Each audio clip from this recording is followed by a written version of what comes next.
તો વડોદરામાં બિલ્ડરના પાપે 40 પરિવારો હવે નોંધારા બન્યા છે, જેમાં સત્વ પ્રાઇમ ફ્લેટની દિવાલ ધરાશાયી થતા ઘર ખાલી કરવામાં આવ્યા હતા।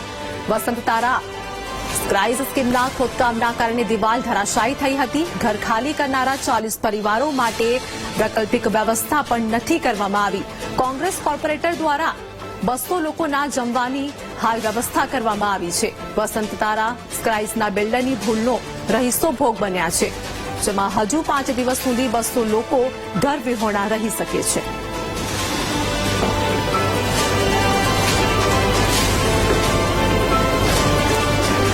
છોકરે સમય સંજોગોને આધીન રહેવું પડે છે, છતાં ઘરે તે ઘર વગરના જ છીએ જેવી કન્ડિશન છે અમારી।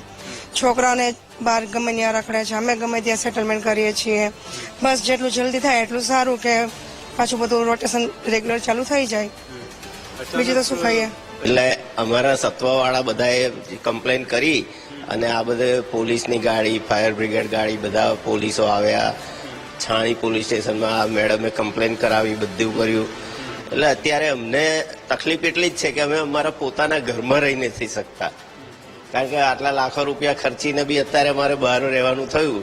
એટલે બધાને જેટલા લોકો 2 ટાવરના 40 ફેમિલી થાય, એક ટાવરમાં 20, એવા બીજા ટાવરના 20, ટોટલ 40 ફેમિલી। હાલ તો એવી હાલત છે કે અમે પહેરે કપડે નીચે ઉતરી ગયા હતા, જે સડનલી થયું તો અમારું બિલ્ડિંગ આખું ધ્રુજ્યું અને આખું સ્ટ્રક્ચર બેસી ગયું। તો અમે એટલા ભયભીત હતા કે બાળકો, વૃદ્ધો, કેટલાક તો બીમાર, 10માની એક્ઝામ આપનારા બાળકો, સડનલી અમે કપડા ભેર નીચે ઉતરી ગયા હતા। આવડું અમારું ઘર, અમારું બધી વસ્તુ સામાન બધું મૂકીને જવાનો જીવ ચાલતો નથી, એટલે ફરજિયાત અહીંયા સોસાયટીમાં જ રહેવાનું થાય છે। ક્યાંય બીજે જવાની કોઈને અડપ જ નથી ચડતી, કોઈ એમ ઈચ્છતું જ નથી કે અમે જઈએ સોસાયટી છોડીને। જેવી અગવડ સગવડ જે પણ છે એ અહીંયા જ રહેવા માંગીએ છીએ, ક્યાંય જવા માંગતા નથી। એટલે ફટાફટ જો આ થઈ જાય તો અમારા માટે બહુ સારું છે।